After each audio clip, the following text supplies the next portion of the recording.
திருவருளினாலே திருவிளையாடல் புராணம் என்பது பற்றி சொல்லியும் கேட்டும் வருகிறோம். இன்று நாம் சொல்லவும் கேட்கவுமாக இருக்கின்ற திருவிளையாடல் குலபூடன பாண்டியன் முன்னே குதிரை சேவகனாக வந்து தன் மெய்யான உருவை சொக்கநாதாக சோமசுந்தர பெருமான் காட்டிய திருவிளையாடல். இந்த திருவிளையாடல் அநேகமா இத கேட்கிற போது மாணிக்கவாசருடைய வரலாற்றுடைய நினைவு அப்படியே வந்துடும். அதே வரலாறு தான், ஏறத்தாழ அதுதான். மீண்டும் மீண்டும் நல்ல செய்திகளை கேட்கறது நமக்கு ஒரு மகிழ்ச்சி தானே. ஆமா, ஏறத்தாழ மாணிக்கவாசகருக்கு வந்த அந்த திருவிளையாடல் மாதிரியே இதுவும். மதுரையில் நாம் ஏற்கனவே பார்த்தபடி குலபூடன பாண்டியன், யாரவன்? குலபூடன பாண்டியன் செம்மையான சிறப்பான செங்கோலாட்சி செய்து வருகிறார். அந்த மக்கள் எல்லாம் வளமும் நலமும் பெற்று மகிழ்ச்சியாக வாழ்ந்து கொண்டிருக்கிறார்கள். அந்த குலபூடன பாண்டியனிடத்துல சேனாபதியாக இருப்பவர் சௌந்தர சாமந்தன். சௌந்தர சாமந்தன் சேனாபதி, படைத்தலைவன் சௌந்தர சாமந்தன். அந்த சௌந்தர சாமந்தன் இருக்கிறானே, சிவன் அடியார்களை சிவபெருமானாகவே கருதுகின்றவன். சிவன் அடியார்களை சிவபெருமானாகவே கருதி அவரை வாழ்த்தி வணங்குகிறவன்.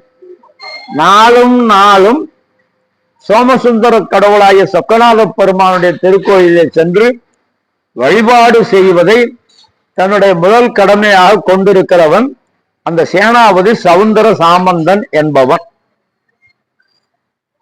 அந்த குலபூடன பாண்டியனுக்கு நல்ல அமைச்சனாக மட்டும் இல்லாமல் எல்லா வகையிலும் உச்ச துணையாக இருந்தான்.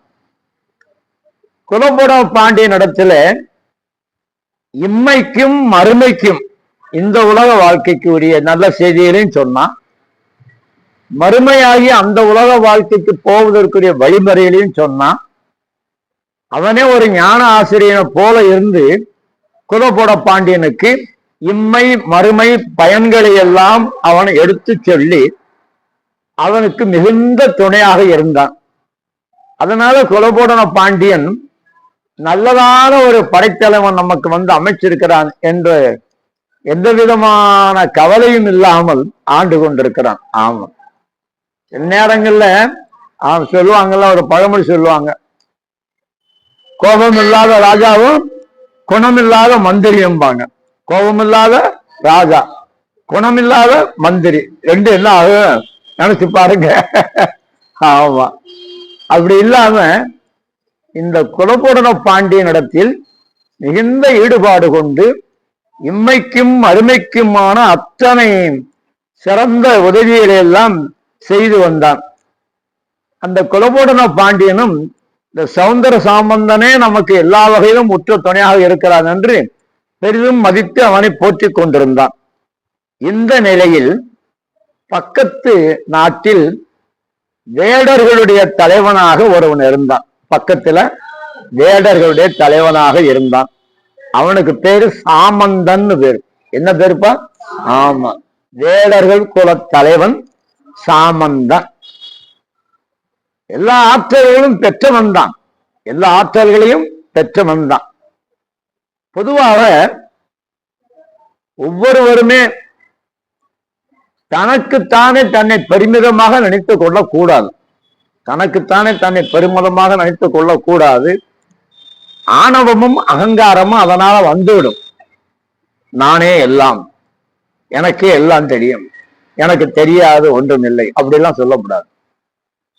எல்லாம் தெரிந்தவர் என்று உலகத்தில் யாரும் இல்லை. ஏதும் தெரியாதவர் என்று உலகத்தில் யாரும் இல்லை. எல்லாம் தெரிந்தவர்களுக்கு ஏதாவது ஒன்று தெரியாம இருக்கும் இல்லையா? எதுவும் தெரியாதவனுக்கு நல்லது ஒன்று தெரிஞ்சிருக்கும். அதனால யாருமே அதான் இருந்தபடி இருந்தோள் என்று அருணகிரிநாதர் சொல்றார். ரொம்ப அற்புதமாக 4 கட்டளை சொல்லியிருக்கிறார் அவர். ஆமா, அருணகிரி என்ன சொன்னாரு? 4 கட்டளை. அருமையா. அதுல தடுங்கோல் மனத்தையும் விடுங்கோல் வெகுளியையும், அருணகிரி 4 கட்டளை. அது ஒரு நாளைக்கு பேசணும். 4 கட்டளை. ஆமா, தடுங்கோல் மனத்தை, விடுங்கோல் வெகுளியை, தானம் என்றும் எடுங்கோல், இருந்தபடி இருங்கோல். 4 கட்டளை. அது மாதிரி எல்லாம் நமக்கு தெரியும் என்று ஒருவன் நினைத்து விட்டால் அவனுக்கு ஆணவம், அகங்காரம் வந்துவிடும். எனக்கு நானே, தனக்கு தானே என்று செம்மாந்து இருமாப்பு வந்துடும். இந்த வேடருடைய தலைவனாக இருக்கிற சாமந்தன் எல்லா திறமையிலும் உடையவன் தான். அதுக்கு மேல தலைக்கணம், நான் என்ற அகங்காரம் வந்துருச்சு. அதனால என்ன பண்ண அப்படின்னா, 4 வகை படைகளிலும் மேம்பட்டு இருக்கிறவனாகிய குலபோடன பாண்டியன். 4 வகை படைகளிலும். ஆமா, யானை, குதிரை, தேர், காலாள் இந்த 4 வகை படைகளிலும் மிகச்சிறந்தவனாக இருக்கிற குலபோடன பாண்டியன் மீது இவனுக்கு பொறாமை வந்தது. எவன் ஒருவனுக்கு நான் என்று ஒரு அகந்தை வந்து விட்டதோ அவனுக்கு பக்கத்துல யாரும் சிறப்பு பெற்றவர்களா வந்துவிடக்கூடாது. அப்ப பொறாமையும் பூசலும் மனதில் வந்துடும். குலபோடன பாண்டியன் நினைத்து நினைத்து இவனுக்கு பொறாமையும் பூசலும் போட்டியும் இவனுக்கு மீது வந்தது. அதனால என்ன பண்ணான்னா, என்றாவது ஒரு நாள் என்னுடைய பெரும் படையோடு சென்று அந்த குலபோடன பாண்டியனை வென்று பாண்டிய நாட்டுக்கு நானே அரசன் ஆவேன் என்று சபதம் போட்டான். சபதம் தனக்குள்ள போடல, மற்ற அப்படியே குலபோடன பாண்டியனை நான் வென்று மதுரைக்கு அரசனாக வருவேன் அப்படின்னு. அதான் இருந்தபடி இருங்கோல். அவளுக்கு என்னவோ அது, அதுக்கு மேல போனா என்னெல்லாம் ஆகும் அவ பார்க்க. அதனால என்ன பண்ணா, பல பேர்த்து இதை சொன்னான். இந்த செய்தி குலபோடன பாண்டியனுக்கு தெரிந்தது. ஆஹா, இப்படி ஒரு துன்பமும் துயரமும் நமக்கு வருகிறதா அப்படி. உடனே கூப்பிடியா சேனாபதிய என்று படைத்தலைவனாகிய சாமந்தனை கூப்பிட்டான். அவன் சவுந்தர சாமந்தன். என்ன பேரு? சவுந்தர சாமந்தன். படைத்தலைவரே, இந்த சாமந்தன் என்கிற வேடன் நம் மீது படையெடுத்து வந்து நம்மை வென்று பாண்டிய நாட்டுக்கு தானே அரசனாக வேண்டும் என்று உறுதி பூண்டி இருக்கிறானாம். அந்த செய்தி உங்கள் காதுக்கு வந்ததா அப்படின்னு கேட்டான். அரசனுடைய காதுக்கு போனதா? இப்ப இவன் காதுக்கு வராம இருக்குமா? வந்தது. அரசே என்ன செய்யலாம்? ஒன்று செய்வனா, அவனால ஒன்னும் பண்ண முடியாது. இவர் சொன்னார். அப்படி நாம அலட்சியமாக இருந்துடக்கூடாது. நாம கவனமாகவும் முன்னெச்சரிக்கையாகவும் நம்ம பார்த்துக்கணும். யார் நம்ம என்ன செய்வாங்க என்ற நிலத்துல நாம இருந்துடக்கூடாது. ஆகவே நீங்க என்ன செய்யறீங்க? கருவூலத்தை திறக்கிறீங்க, கஜானாவை. நம்முடைய நாட்டு கருவூலத்தை திறங்க. மாணிக்கவாசகர் சொன்ன மாதிரி வேண்டுதெல்லாம் பூரா எடுத்துங்க. பொண்ணும் பொருளும் எவ்வளவு வேணுமோ எடுத்துங்க. படை வீரர்களோடு புறப்பட்டு பக்கத்தில் இருக்கிற நாடுகள், பாண்டிய நாடு சுற்றி இருக்கிற நாடுகள் எல்லாம், அந்த நாடுகளுக்கெல்லாம் சென்று ஏராளமான படை வீரர்களை, எவ்வளவு செலவானாலும் பரவாயில்லை, செலவு பண்ணி அருகில் இருக்கிற நாட்டில் இருக்கிற படை வீரர்கள்லாம் கொண்டு வந்து நம்முடைய படைபலத்தை பெருக்குங்கள். அதை நினைச்ச உடனே யாரும் பயப்படணும். குலபோடனும் படைபலத்தை பெருக்கி இருக்கான், நம்ம போனா நம்ம காரியம் எங்க நடக்காது என்று அச்சம், பயம் அவங்களுக்கு வரணும். அதனால ஏராளமா எது வேணுமோ அவ்வளவு எடுத்து கொண்டு போய் படைபலத்தை பெருக்குவதற்குரிய ஏற்பாடு செய்யுங்கள்னா. இப்போ என்ன பண்ணாரு பாருங்க, இந்த சவுந்தர சாம்பந்தனாகிய படைத்தலைவர் வேணுங்கிற பொண்ணும் பொருளும் எடுத்துக்கிட்டாரு. படை வீரர்களோடு சேர்ந்து ஏராளமான பொண்ணையும் பொருளையும் எடுத்துட்டார். ஆனா அடுத்த என்ன பண்ணான்னா நேர கோயிலுக்கு போனான். பொண்ணையும் பொருளையும் நேரா எடுத்துட்டு நேர கோயிலுக்கு போனா பொற்றாமரை குளத்தில் நீராடினான். அதன் பிறகு ஆலவாய அண்ணலாகிய சொக்கநாத பெருமான் போய் முன்ன நின்று, பெருமானே, இப்படி ஒரு காலகட்ட நெருக்கடி வந்திருக்கிறது, என்ன செய்வது என்று தெரியாமல் குலபோலன பாண்டியன் ஏராளமான பொன்னும் பொருளையும் எடுத்துக்கொண்டு போய் படை வீரர்களை திரட்டி கொண்டு வாருங்கள் என்று சொல்லி இருக்கிறார். எனக்கு அதில் விருப்பம் இல்லை, எனக்கு அதுல விருப்பம் இல்லை.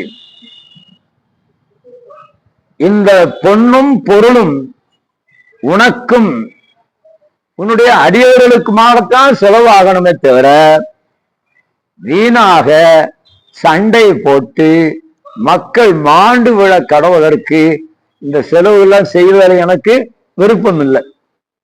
அதனால உன்னுடைய அனுமதியை பெற்று நான் திருப்பணிகள் செய்யலாம் என்று நினைக்கிறேன் அப்படின்னா. ரொம்ப நேரம் வேண்டி வேண்டி வேண்டி அவர் ஒண்ணு எந்த விதமான பதிலும் அவருக்கு கிடைக்கல.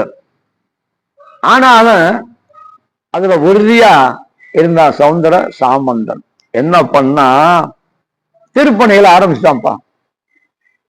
மீனாட்சி சுந்தரர் திருக்கோயில்ல திருப்பணிகள். இப்ப நாம அதுல முக்கியமா கவனிக்க வேண்டியது ஆயிரங்கால் மண்டபம். இதுக்கப்பா ஆயிரங்கால் மண்டபம் அது அவன் கட்டினதான். அந்த சௌந்தர சாமந்தன் ஆகிய படைத்தலைவர் ஆயிரங்கால் மண்டபத்தை கட்டினாராம். உள்ள போய் பார்த்திருக்கீங்களா? உள்ள போய் பார்க்கணும். ஆமாப்பா,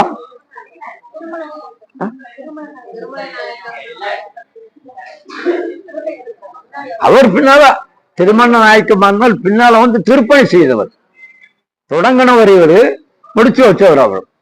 மன்னர் திருமண நாயக்கர் மீனாட்சியை தம் குழந்தையாகவே பாவித்து தாயாக தந்தையாக பாவித்தவர். அந்த வரலாறு தெரியுமில்ல. பிள்ளைத்தமிழ் பாடி குமர ஒருவர் வந்து பிள்ளைத்தமிழ் பாடி அரங்கேற்றம் பண்றார்.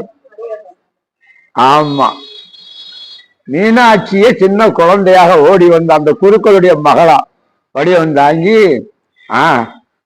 திருமணநாயக்க மன்னருடைய மடியில வந்து உட்கார்ந்துட்டாளாம்.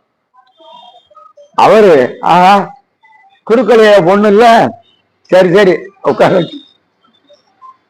தொடுக்கும் கடவுட்பழம்பாடல் தொடையின் பயனே நரை பழுத்த துறை தீன் தமிழின் ஒழுகு நரும் சுவையே அகந்தை கிழங்கை அகழ்ந்து எடுக்கும் தொழும்பரு கோயிற்கு ஏற்றும் விளக்கே வளரு சிமய இமய பொறுப்பில் விளையாடும் இளமென் பிடியே வருக மலையத்தோசன் பெற்ற பெருவாழ்வே வருக வருக அப்படின்னா மலையத்தோசன் பெற்ற பெருவாழ்வே வருக வருக என்று பாடி அந்த பாடலை கேட்டபோது மன்னர் திருமண நாயக்கர் கழுத்தில் இருந்த முத்து மாலையை கழற்றி குமர குருபரருடைய கழுத்திலே அணிவித்து மறைந்து போனால்னு வரலாறு. ஆயிரங்கால் மண்டபத்தை இவர் வச்சார்.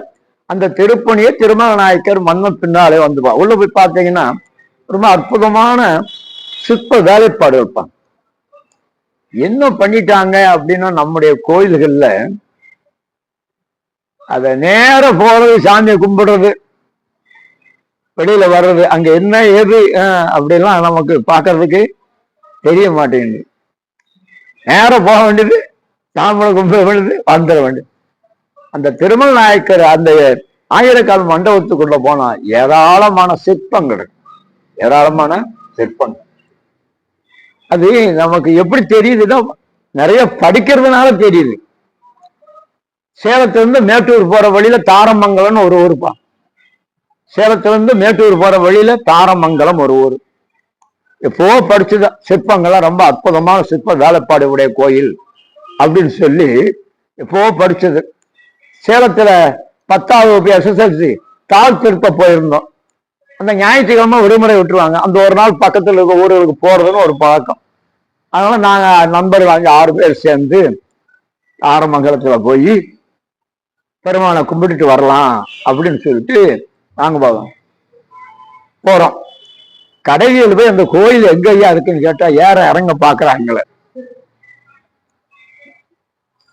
எந்த ஊரு? ஒருத்தர் மதுரைங்கிறாரு, நான் தேனிங்கிறேன், ஒருத்தர் சொல்றா திருநெல்வேலிங்கிறாரு. எல்லா ஊர்ல இருந்து போயிருப்பாங்கல்ல. அங்க இருந்து இதை பார்க்க வந்திருக்கீங்க, இங்க என்ன இருக்குன்னு நான் பாருங்க, இங்க என்ன இருக்குன்னு இதை பார்க்க வந்திருக்கீங்க அப்படின்னா, சரி என்ன இருக்க இல்லையா, கோயில் எங்க இருக்குன்னு சொல்லுங்க. எப்படி போய் அப்படி சொல்லுங்க அப்படி சொல்லுங்க, ஏதோ வழி காட்டினான். அங்க போய்ப்பா ஆஸ்திரேலிய நாட்டுல இருந்து ஒரு கணவன் மனைவி ஆங்கிலேயரா 2 பேர் வந்து ஒவ்வொரு சிலையும் விழுந்து விழுந்து படம் எடுத்துட்டு இருக்காங்க 2 பேரும். அவனுக்கு தெரியுது அங்க என்ன அதிசயம் தெரியுமா? பெருமாள் கோயில் அது. ஒரு தூண்ல சுக்கிரீவனும் வாலியும் சண்டை போடுறாங்க. சுக்கிரீவனும் வாலியும் சண்டை போடுறாங்க. அப்ப அவரை வாலியை கொல்றதுக்கு ராமன் எப்படி இருந்தா? மறைஞ்சு நின்னான். நேர் தூண்ல ராமன் சிலை இருக்கு, அதுக்கு நேர தூண்ல அவங்க 2 பேரும் சண்டை போடுற சிலை இருக்கு. பாத்தீங்களா? இப்ப ராமன் வைக்கிற அந்த சிலையில இருந்து அதை பார்த்தா அவங்க 2 பேரும் சண்டை போட தெரியுது. அவங்க 2 பேரும் சண்டை போடுற தூண்ல இருந்து பார்த்தா ராமன் நிக்கிற தூண் தெரியல. எப்படி கட்டிருக்கான் பாருங்க, மறைந்து நின்று. இந்த அதிசயம்லாம் அது மாதிரி இங்க நம்ம ஆயிரக்கால் மண்டபத்துக்குள்ள போனா அற்புதமான வேலைப்பாடுடைய சிற்பங்கள் ஏராளமா இருக்கு. தாடிக்கொம்புல சவுந்தரராஜ பெருமாள் ரொம்ப அற்புதமான சிலைகள் பா. அதே மாதிரி கோயம்புத்தூர் பக்கத்துல திருப்பேரூர், அது சிதம்பரம் சிற்றம்பலம் மாதிரி அங்க ஒரு கனக சபை அங்கே இருக்கு. நல்லா 2 புறமும் இருக்கிற அந்த சிலைகளை பார்த்தா பார்த்துக்கிட்டே இருக்கலாம், பசி வராது, தூக்கம் வராது, அப்படி இருக்கு. 4 வருஷம் வாரமும் தினமும் போட குப்பை ஓட்டமுல அங்கே 4 வருஷம் அங்கதானே படிச்சேன். அதுல பாத்தீங்கன்னா சுந்தரர் இந்த பேரூர்ல இருக்கிற நடராஜ பெருமானை பார்த்து வழிபாடு பண்ணிட்டு சிதம்பரத்துக்கு போய்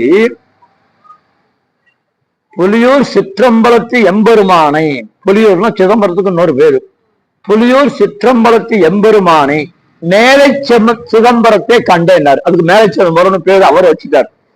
புலியூர் சிற்றம்பலத்து எம்பெருமானை மேலை சிதம்பரத்தை கண்டேனேன்னு பாடிட்டாரு.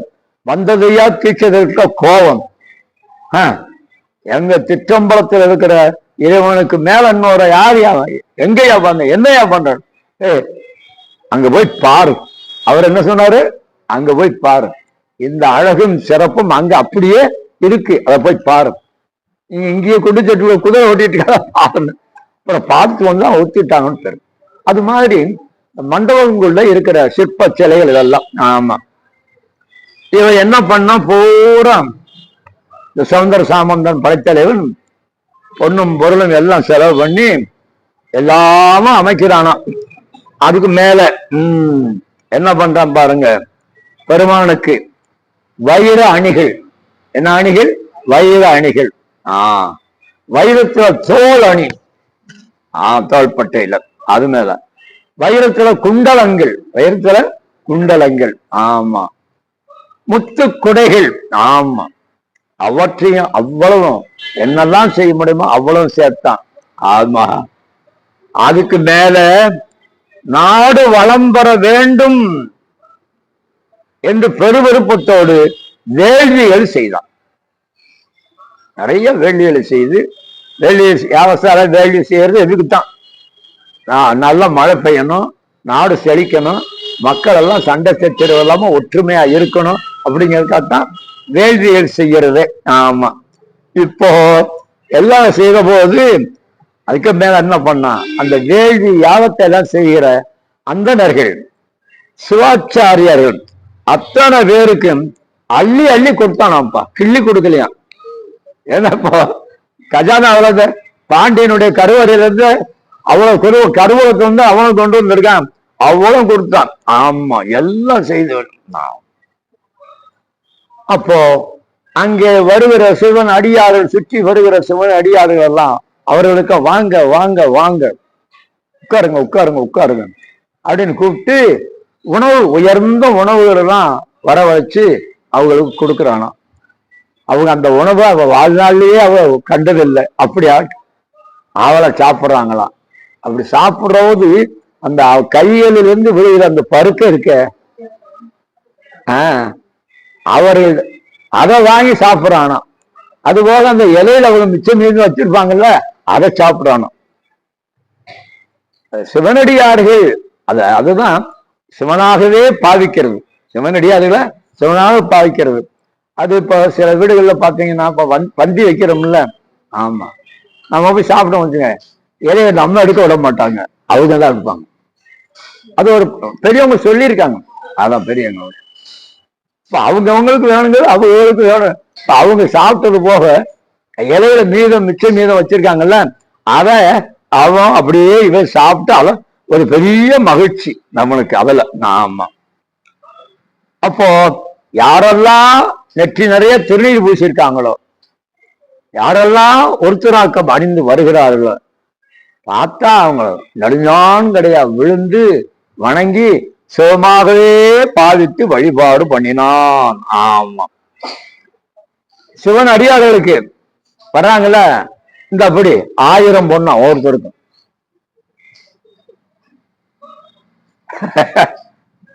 1000 பொண்ணா, இன்னைக்கு 1000 பொண்ணு, அதே சிவனுடைய நாளைக்கு வந்து 2000 பொண்ணு. வேடிக்கையா இருக்குப்பா படிக்கிற போது. ஆனா நடந்திருக்கு. 1000 2000 என்று அவ்வளவு அள்ளி அள்ளி கொடுத்தான், வாரி வாரி வழங்கினான். அரசனுக்கு தாழ்ந்தாலும் சந்தையை விடக்கூடாது, அது யாரையா. அடுத்த நாளைக்கு அரசவைக்கு போனான். ஆமா. அவன் என்ன பண்ணான், அப்பா இந்த ஓலையெல்லாம் ஒரு 7 8 10 ஓலை திருள் வச்சிருந்தான். கொலபுலன்னு அப்படி அமர்ந்திருக்கான்.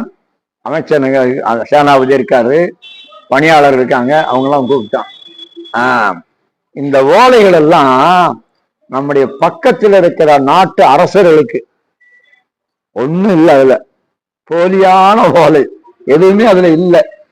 என்ன சொல்றான், பக்கத்தில் இருக்க அரசு நாட்டை என்ன பண்றான் பாருங்க. இது விராட நாட்டு அரசனுக்கு உரியது,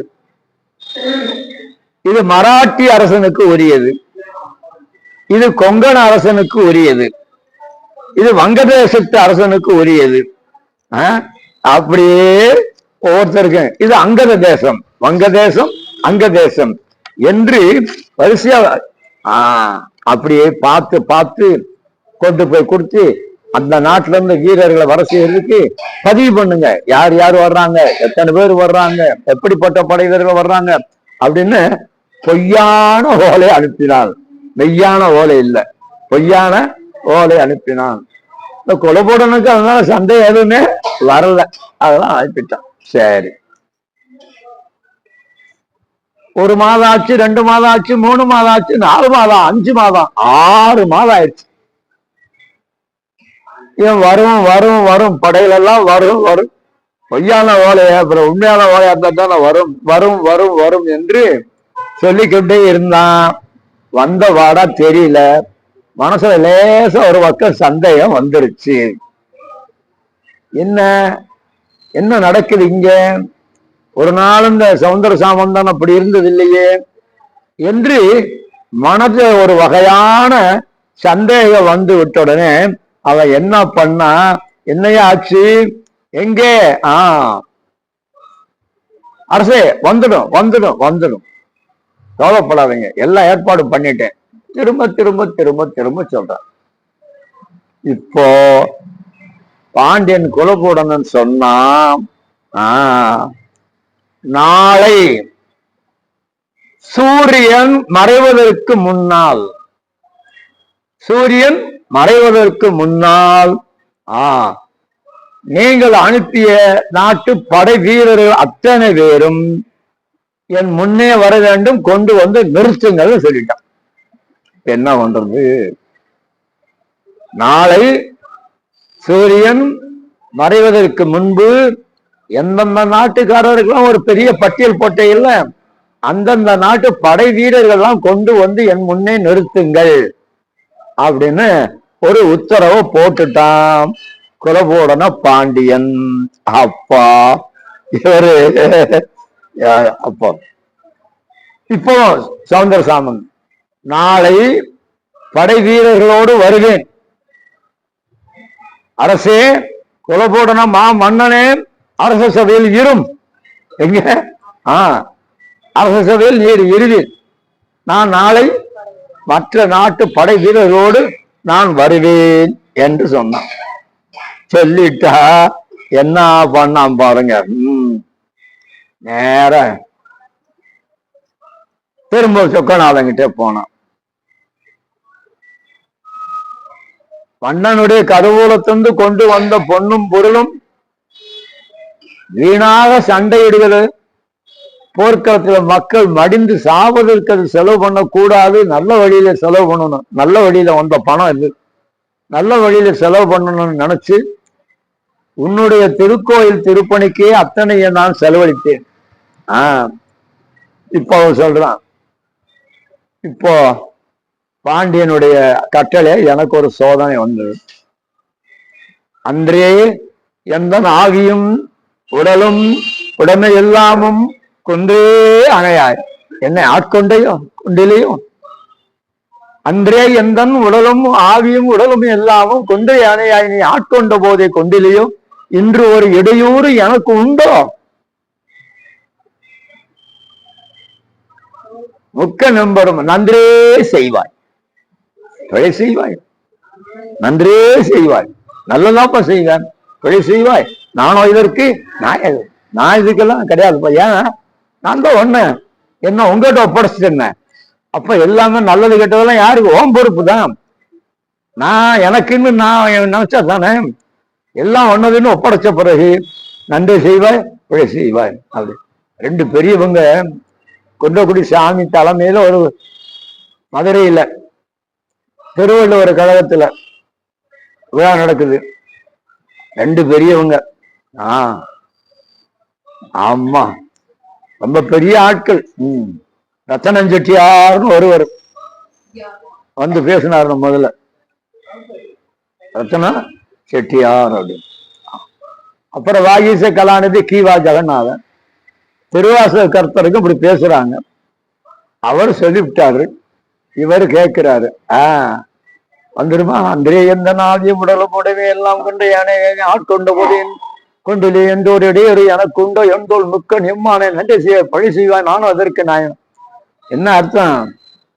அன்றுதான் செய்வாய், நீ ஒரு நாளும் தொழில் செய்ய மாட்டாயின்னு அர்த்தம். ஐயா ரெண்டு பேரும் பெரிய வாதம். நல்லது செய்தாலும் சரி கெட்டது செய்தாலும் சரி அப்படின்னு ஒருவர் சொல்றாரு, நீ நல்லதுதான் செய்வார், நன்றே செய்வார். இந்த ஏகாரம் இலக்கணத்து தமிழ்ல தேற்றாகாரம், தேற்றேகாரமா என்ன ஏகாரம்? தேற்றேகாரம் அப்படின்னு. வந்தே தேடுவேன் அப்படின்னா வருவேன், நான் வருவேன். அந்த ஏ இருக்கு கட்டாயம் உறுதி. அதனால நன்றே செய்வாய், பிழை செய்வாய், நானும் இதற்கு நாயகமே, என்ன நான் என்னப்பா செய்வேன் என்று சொன்னான். அப்போ பெருமான் சொல்றாரா, வானொலியா அசரீரியா, நாளை சேனை வீரர்களுடன் நான் வருவேன். சௌந்தர சாமந்தா குலபோட பாண்டியனோடு அரச சபையில் நீ இருப்பாயாக. எப்பா எப்படிப்பா? குலபோடன பாண்டியனோடு அரச சபையில் நீ இருப்பாயாக, நான் நாளை படை வீரர்களோடு வருகிறேன் அப்படின்னு சொல்லிட்டாங்க வானொலி. இப்போ சோமசுந்தர பெருமானாய் சொக்கநாதன் என்ன பண்ணான்னா, தன் சிவகணங்களை எல்லாம் படை வீரர்களாக ஆக்கினான். அவரு நரிகளை எல்லாம் பரியாக்கினார். மாணிக்க வாசகர் நரிகளை எல்லாம் பரிகளாக்கினார். பரினா குதிரை.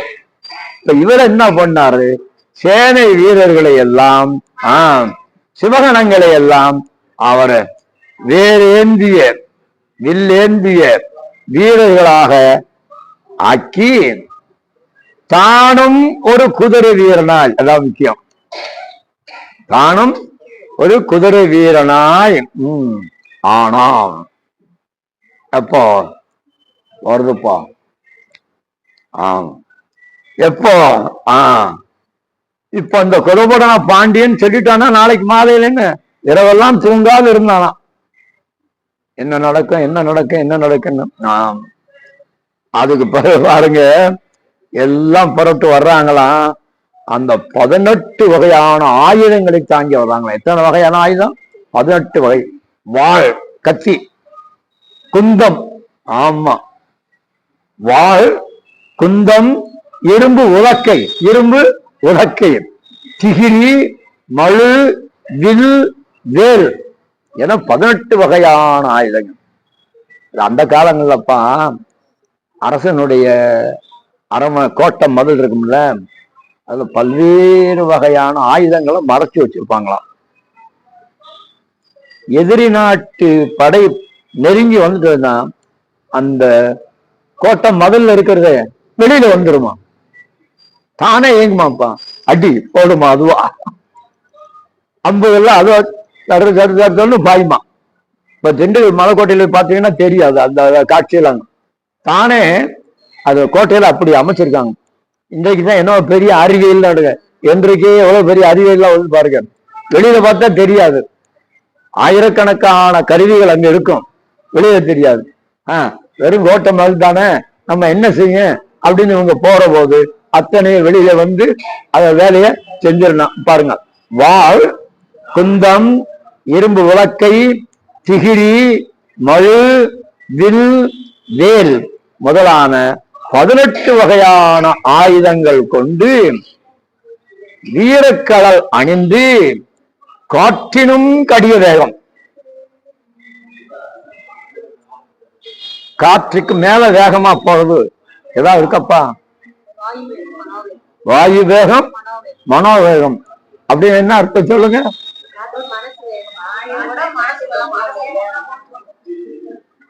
வாயு வேகம், மனோவேகம். நமக்கு தெரிந்த வகையில உலகத்துல வேகமா சொல்லக்கூடியது காற்று தான். ஆனா ஆமா, இப்ப நான் இங்க உட்கார்ந்துட்டு வாஷிங்டன் வெள்ளை மாளிகையில் ட்ரம்போட உட்கார்ந்து இருக்கேன் சொல்லலாம்ல.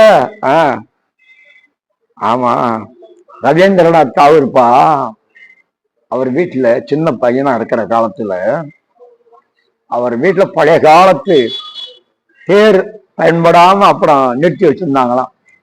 அது மேல ஏறி உட்கார்ந்துட்டு பற மேல போ மேல போ, அங்க போ இங்க போ, உலகத்தையே சுத்தி வந்ததாக சொல்லு நினைப்பாராம். அது போல இங்க எல்லாம் வந்துட்டாங்க. எப்படி யாரெல்லாம் பாருங்க, நந்தி, மாகாளன், நிகும்பன், கும்போதரன் ஆகிய சிவனங்கள் போர்க்கவசங்கள் போன்று நெற்றியில் திருநீறு பூசி குதிரை வீரர்களால் வராங்க. அவர்கள் சூழ்ந்து வர வந்தனர். அப்புறம் பாருங்க, பல வாத்தியங்கள் ஆமா ஒலிக்குதான். அந்த ஒலி எப்படி இருக்கான்? இடிபோல முழங்குதான், குதிரைகள் கணக்குதான். ஆமா, அந்த வீரர்கள் காலில் அணிந்திருக்கிற வீர கடல்கள் அந்த ஒளி. ஆமா, அவ்வளவு வர்ற வேகத்தை பார்த்தா ஒரு காலத்துல மதுரை நகர அழிப்பதற்கு கடல் பொங்கி எழுந்து பேர் ஒளியோடு வந்தது இல்ல, அது மாதிரி இருந்ததுதான். ஆமா, அவ்வளவு ஆர்ப்பரித்து வந்தது படைகள் எல்லாம். சேனைகள் வருவதை கண்டா சௌந்தர சாமந்தன் உடனே குலபூடனன் வார்ப்பா, குலபூடனுக்கு முன்னால போய் இந்த சௌந்தர சாமந்தன் மன்னனுடைய கால்களில் விழுந்து வணங்கி, வந்து கொண்டிருக்கின்றன படைகள் எல்லாம் வாருங்களும். உடனே மேல் மாடத்திலே அமர்ந்தான். குலபூடனன் பார்த்தான், ஒவ்வொருவரும் வேறு வேறு வேறு தோற்றங்களிலே இருந்தார்கள். வேறு வேறு வேறு அணிகலன்களை அணிந்திருந்தார்கள். முகக்குறிப்பு பார்த்தா ஒரே நாட்டுக்காரர் மாதிரி தெரியல. நமக்கே தெரியுது இல்லையா? வெளிநாட்டுக்காரர்களை பார்த்தா நம்ம நாட்டுக்காரர்களை பார்த்தா அதுவும் கீழ் திசை நாடுகளாம் மிசோரம் அசாம் அப்படின்னு போனோம். சீனாக்காரங்களை பார்த்தா நமக்கு நல்லாவே தெரிஞ்சு இல்லையா? அப்படி இல்லை. இப்போ பார்த்து இவர் எந்த எந்த நாட்டினர் அப்படின்னு கேட்டான். இவர்கள் அத்தனை பேரும் எந்தெந்த நாட்டினர். அப்போ கையில ஒரு நீளமான பரம்பு எடுத்துட்டாராம். கீழே வந்தான். யாரு? சௌந்தர சாமந்தன். இவரு குறுநாட்டினர். ஒரு தலைவர் லேசா தட்டி இவர்களெல்லாம் குறுநாட்டினர். இவர்கள் கங்க நாட்டினர். இவர்கள் வடுக நாட்டினர். இவர்கள் கர்நாடக நாட்டினர். இவர்கள் ஆரிய நாட்டினர். இவர்கள் மாளவ நாட்டினர். இவர்கள் தெலுங்கு நாட்டினர். இவர்கள் கலிங்க நாட்டினர். இவர்கள் கூர்ச்சர நாட்டினர். இவர்கள் பல்லவர்கள். இவர்கள் கடார தேசத்தவர்கள். இவர்கள் விதேக தேசத்தவர்கள். இவர்கள் கேகைய தேசத்தவர்கள். இவர்கள் மத்த நாட்டினர். இவர் மராட நாட்டினர் என்று சொல்லிட்டு இவர்களெல்லாம் நம் நாட்டு வீரர்கள். அப்படிதான். அதுல ஒரு பகுதி நம்முடைய வீரர்கள் எல்லாம் வர்றாங்க. போகணும் இல்லையா? ஆமா. பண்டிக்கு முந்து படைக்கு பிந்து அப்படின்னு. நம்ம ஊர்ல அதுக்கு என்ன பொருள் வச்சுட்டோம்?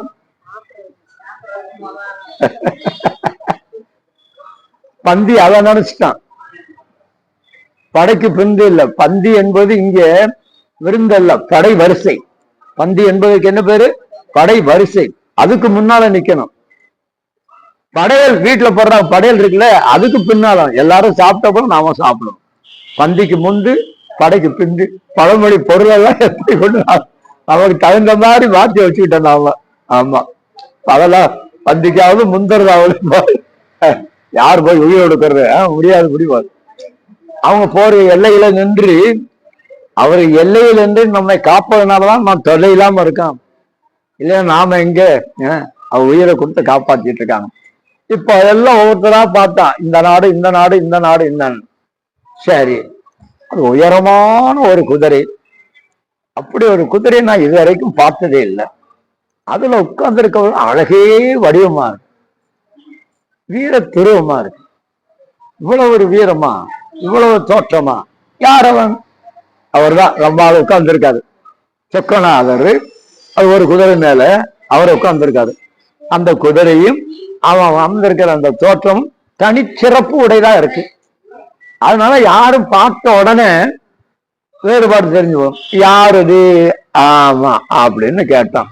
அப்போ அது அந்த ஒற்றை சேவகராக வந்திருக்கிற ஒப்பற்றவராக அவரை கூப்பிடியா? எவனை கூப்பிடு.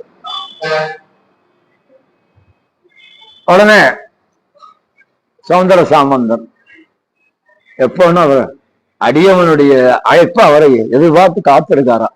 குதிரை சேவகன் அவன் கூப்பிட்ட குரலுக்கு வருவேன் என்றான் கீதையிலே கண்ணன். அழைத்த ஒரு குரலுக்கு வருவேன் என்றான் கீதையிலே. யாரெல்லாம் என்னை அழைக்கிறாங்களோ அந்த அழைத்த ஒரு குரலுக்கு நான் எப்போதும் தயங்காமல் ஓடி வருவேன் என்றான். அப்படியே அந்த வந்தார். இந்த குலபோடன பாண்டியன் என்ன பண்ணான் பாருங்க. நவமணிகள் எல்லாம் இழைத்த, நவமணிகள் எல்லாம் இழைத்த பொன்னாடைகள். நவமணிகள் பொன்னாடை. நாம 10 ரூபாய்க்கு சொல்ல பார்த்து போச்சுனா கூட பொன்னாடை இல்லையா? உள்ளுவதெல்லாம் உயர்வு உள்ளல். அதனால என்னப்பா, உள்ளுவதெல்லாம் உயர்வா உள்ளணும். நாம 10 ரூபாய் 20 ரூபாய்க்கு ஒரு துண்டு வாங்கி போட்டு பொன்னாடை அணிவிக்கிறோம் அப்படின்னு நாம அதை பொன்னாடையாக ஏற்றுக்கொள்கிறோம் அப்படின்னு. மனம்தானே காரணம் எல்லாத்துக்கும். ஆமா, அது பொண்ணும் பொருளும் போகுமா? ஆமா அப்படின்னு எல்லாம் கொடுத்தாராம். அதை வாங்கினார். ஒற்றை சேவகனா வந்திருக்க சொக்கன் அதை வாங்கி தன் கழுத்திலே அணிந்து கொண்டு திடீர்னு மறைஞ்சு போனாராம். திடீர்னு மறைஞ்சு போனாராம். அங்க என்ன நடக்கும்னா, மாணிக்கவாசர் வரலாற்றுல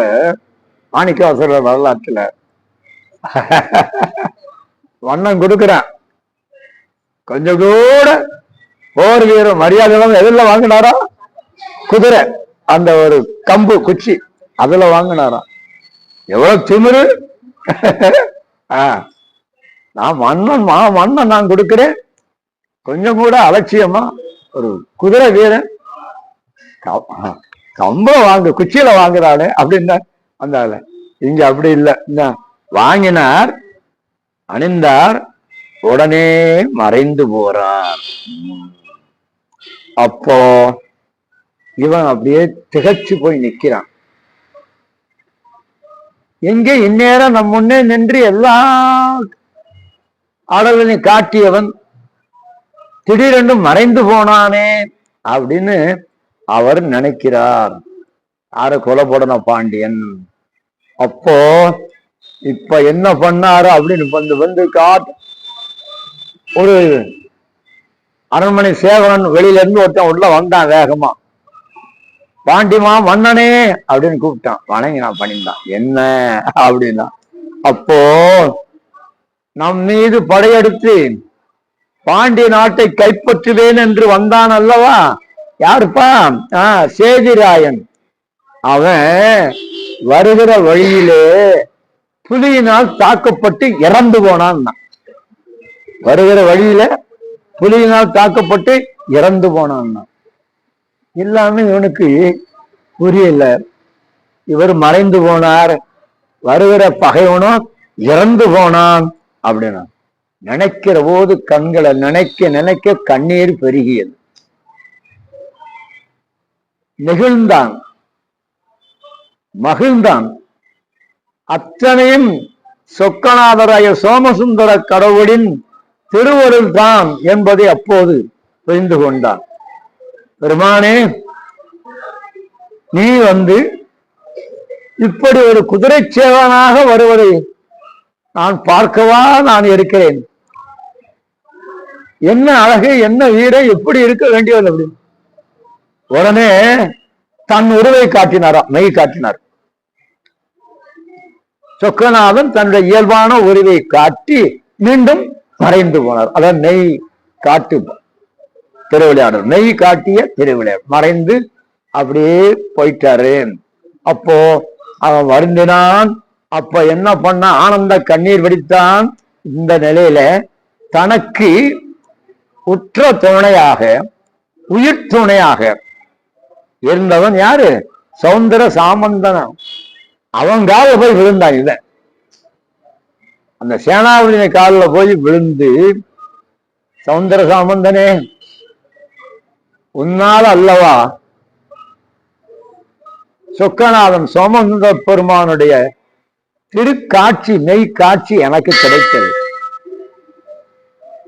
உனக்கு அவரு சிவபெருமான், எனக்கு நீயே சிவபெருமான். எப்படிப்பா?